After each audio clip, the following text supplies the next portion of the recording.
Urhulumente uthi ubila esoma ukukhawulezisa inkqubo ezaqinisekisa ukhuseleko kwiindawo zasemaphandleni. Oku kulandela iziganeko zakutshanje nezithande ukuvama zokubulawa kwamafama. Ikhabhinethi iziyewule izikhalimela ezi ziganeko ngelithi azamkelekanga.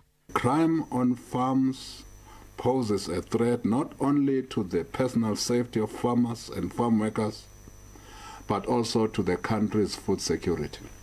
Ukanti zothulelwe umnqwazi nearhente zomthetho kweli ngenquleqhu yazo ekubambeni abo bachaphazeleka kwizenzo zorhwaphilizo nobuqhetseba. Cabinet welcomes the arrests of persons allegedly involved in various cases of corruption, fraud, money laundering and theft. Umnumzana Jackson Mthembu uthi ikhabhinethi isamkele isigqibo sokwandiswa kwemo yentlekele ngelithi kuza kunika urhulumente ithuba elaneleyo lokuqubisana nentsholongwane ye-corona.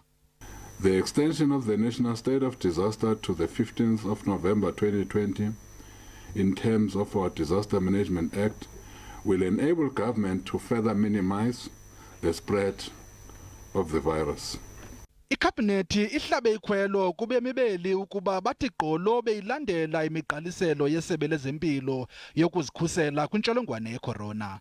Uluntu lubongoziwe ukuba lunxibe iimaski maxa wonke kuba ayikapheli le ntsholongwane. Kwiindaba ze-SABC, ndingusivuyile Mdyogolo.